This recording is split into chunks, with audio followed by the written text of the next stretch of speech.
कि प्रदेश किसे कहते हैं, प्रदेश की अवधारणा क्या होती है और प्रादेशिक भूगोल किसे कहते हैं। तो प्रदेश की अवधारणा और प्रादेशिक भूगोल आज पढ़ने की कोशिश करते हैं। तो सबसे पहले ये देखते हैं कि प्रदेश किसे कहते हैं।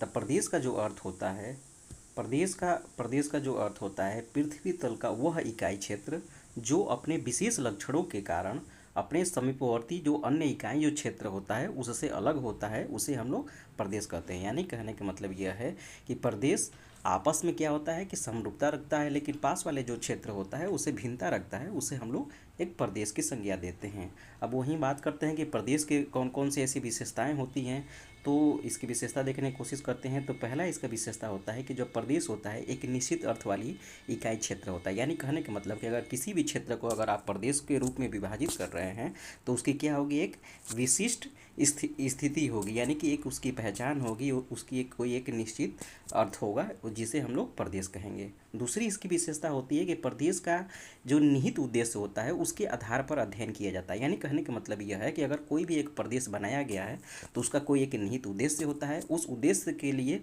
उसका अध्ययन करते हैं, यानी कि उद्देश्य के आधारित एक प्रदेश का निर्माण किया जाता है। जो इसमें तीसरा है, किसी न किसी प्रकार का समरूपता पाई जाती है। यानी कहने का मतलब यह है कि इसमें क्या होता है कि इसके एक उद्देश्य या बहुउद्देश्य हो सकते हैं और इसमें क्या होगा, आपस में किसी न किसी रूप से समरूपता पाई जाएगी, जिसको हम लोग प्रदेश की संज्ञा देते हैं।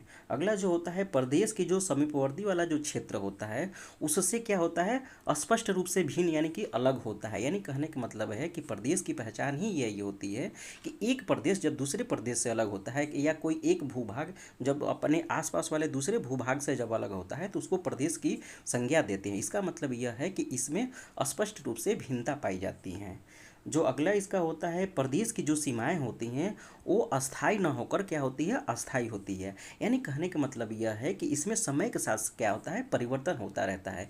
यानी कहने का मतलब यह है कि कोई भी अगर प्रदेश किसी उद्देश्य के माध्यम से किसी अगर प्रदेश का निर्माण किया जाता है तो उसकी एक सीमा बनती है, लेकिन जैसे ही अपने उद्देश्य में अगर थोड़ा भी परिवर्तन करते हैं तो जो उसकी सीमाएं होती हैं उसमें परिवर्तन आ जाता है। उसके बाद से जो प्रदेश होता है उसका जो आंतरिक तत्व होते हैं उसमें निरंतर गतिशीलता रहती है और वो सक्रिय रहते हैं। यानी कहने का मतलब है कि अगर एक प्रदेश के बारे में बात करते हैं तो प्रदेश के अंतर्गत जो भी मतलब के तत्व आते हैं वो क्या होता है, आपस में निरंतर गतिशील रहते हैं और वो विकास के माध्यम से विकसित होते हैं। मतलब उसमें क्या होता है, गतिशीलता हमेशा रहती है, जिसको हम लोग प्रदेश की संज्ञा देते हैं। उस वजह से जो अगला होता है, जो प्रदेश होता है कि प्रदेश का जो प्रशासनिक ढांचा होता है जिसमें प्रदेश में घटित होने वाली जो क्रियाएं होती हैं उस पर नियंत्रण होता है। यानी कहने का मतलब है कि जो प्रदेश हम निर्धारित किए हैं उसके अंतर्गत अगर कोई भी ऐसी घटना होती है तो उस पर क्या होता है, नियंत्रण होता है। क्यों? क्योंकि जो प्रशासनिक उसका ढांचा है जिसको हम प्रदेश की संज्ञा दिए हैं, जिसमें कोई भी घटनाएं होती हैं उसको हम नियंत्रित कर सकते हैं। क्यों? क्योंकि मैं अपने एक उद्देश्य के आधार पर किसी भी क्षेत्र को एक प्रदेश के रूप में विभाजित किए हैं, इसलिए उस पर नियंत्रण रहता है। जो अगला इसका विशेषता होती है, प्रदेश के जो अंदर निवास करने वाले जो लोग होते हैं उनकी जो जीवन शैली होती है वो स्थैतिक मतलब कि स्टैटिक्स होता है। यानी कहने का मतलब यह है कि उसमें रहने वाले जो लोग होते हैं उसमें ज़्यादा बदलाव नहीं आती है। जो उनकी जीवन शैली होती है वो कहीं ना कहीं सामान्य रूप से रहती है। क्यों? क्योंकि पहले जब हम उद्देश्य बनाए थे, जैसे कि मान लीजिए कि कोई एक ऐसा रीजन लेते हैं, मान लीजिए कोई एक ऐसा रीजन है, अब इसमें रीजन के अंतर्गत कुछ हम अपना उद्देश्य निर्धारित किए हैं और उसके आधार पर इसको रीजन ए बोले हैं। तो रीजन ए जब बोले हैं तो यानी कहने का मतलब है कि कुछ ऐसे उसके अंदर फैक्टर होंगे जिसको हमने देखा है जो स्थितिक है, समान है, उसी के आधार पर इसको एक मतलब कि उसी के आधार पर एक प्रदेश की संज्ञा दिए हैं। तो इसका मतलब यह है कि उसके अंतर्गत जो भी घटनाएं हो रही हैं, यानी कि जो लोग रह रहे हैं उनकी जीवन जो शैली होती है उसमें समरूपता या स्थिति पाई जाती है, स्टैटिक्स पाई जाती है, जिसको हम लोग प्रदेश की संज्ञा देते हैं। जो अगला होता है, प्रदेश के आसपास का जो क्षेत्र होता है वो किसी न किसी प्रकार से अलग होता है। यानी कहने का मतलब है कि अगर ये रीजन ए हो गया, रीजन ये बी हो गया, तो ये दोनों में क्या पाई जाएगी, दोनों में भिन्नता पाई जाएगी, लेकिन आपस में ये मतलब उसके अंदर क्या होगी, समरूपता पाई जाएगी। तो किसी न किसी प्रकार से क्या होता है, ये अलग होता है।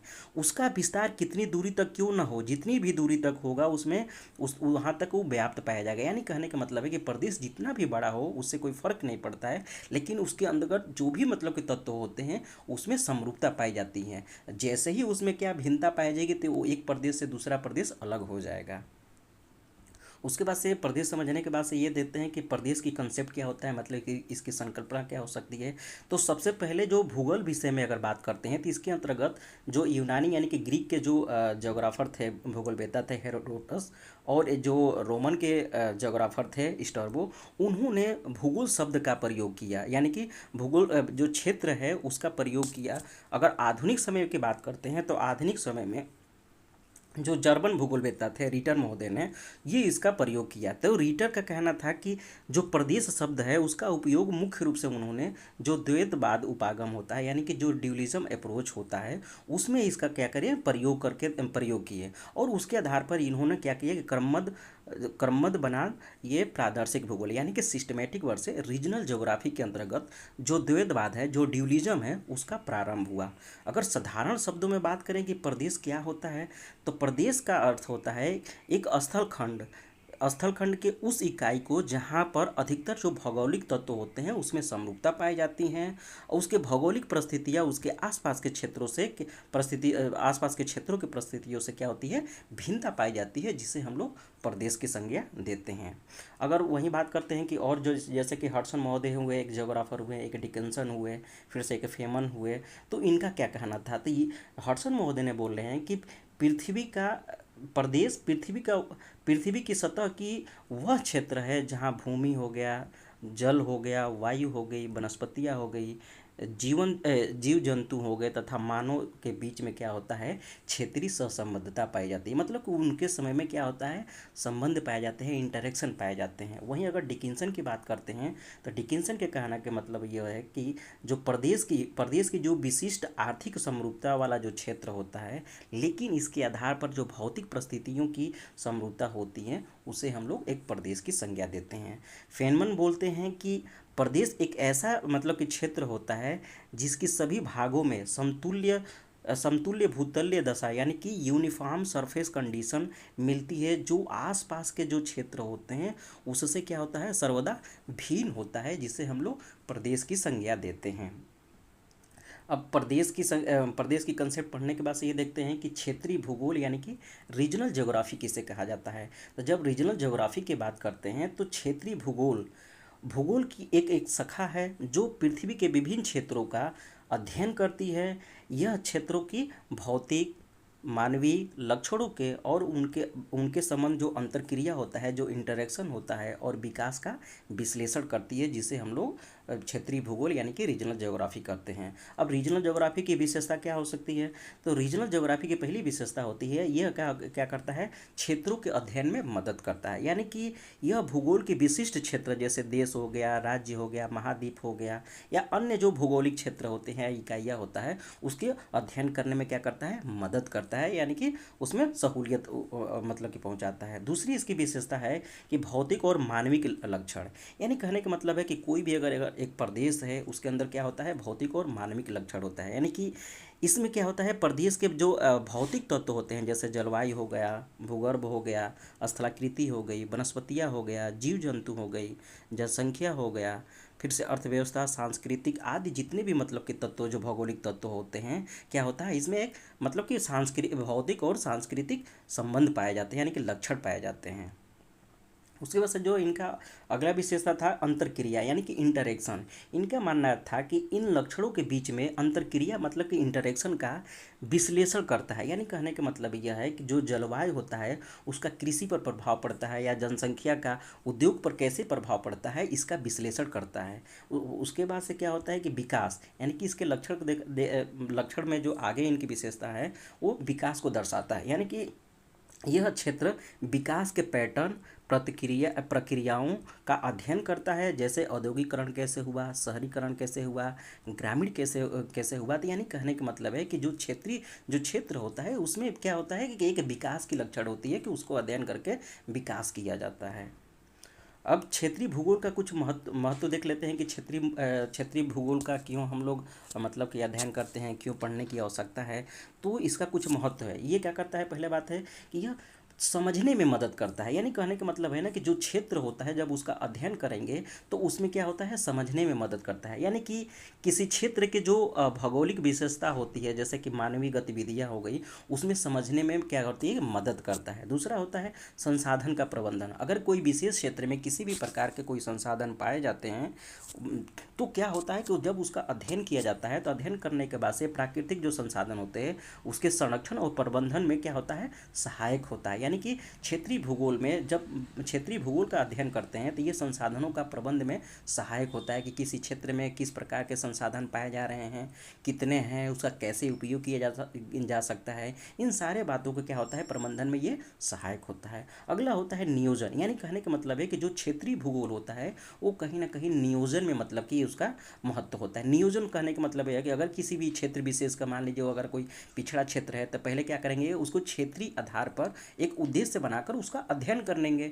अध्ययन करने के बाद से ये देखेंगे कि यहाँ पे किस प्रकार के संसाधन पाए जाते हैं, किस प्रकार के इस क्षेत्र में रहने वाले लोग हैं, वहाँ पे किस प्रकार की उनकी कमी है। तो अगर इन सारे बातों को जब अध्ययन कर लिया जाता है तो उसके नियोजन में क्या होता है, ये सहायक होता है। यानी कि क्षेत्रीय विकास का जो योजनाएं बना जाता है उसमें क्या होता है, उसके निर्माण में उपयोगी होता है। क्योंकि अगर आपको मतलब कि उस क्षेत्र के बारे में अगर जानकारी रहेगी तो उससे संबंधित जो भी आपकी योजनाएं हैं, जो भी आप नियोजन है, वो अच्छे से कर पाएंगे। उसके बाद से होता है विवादों का समाधान। अगर आपको मतलब कि क्षेत्रीय स्थिति के बारे में, क्षेत्रीय परिस्थिति के बारे में, वहाँ के रहने वाले लोग के बारे में, वहाँ के संसाधन के बारे में अगर आपको स्पष्ट नॉलेज है, अगर ज्ञान है उस क्षेत्र के बारे में, तो क्या होता है, उससे जो विवाद होता है उससे समाधान में मतलब क्या होता है, आसानी होता है। जैसे कहने का मतलब है कि एक बार ये जो महाराष्ट्र वाला जो क्षेत्र होता है, महाराष्ट्र के जो दक्षिणी क्षेत्र है, जो कर्नाटका के उत्तरी क्षेत्र, मतलब कि जहाँ दोनों को बॉर्डर लगता है, वहाँ पे एक ऐसा रीजन है जिसको महाराष्ट्र भी क्लेम करता है कि यह मेरा रीजन है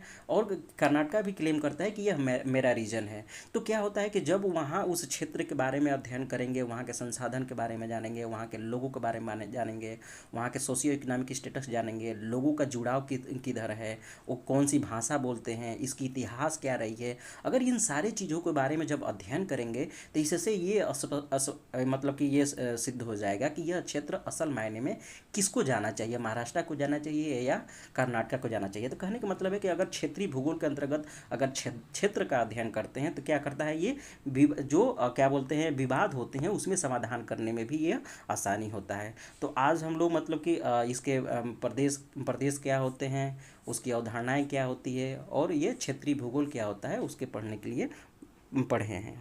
थैंक यू।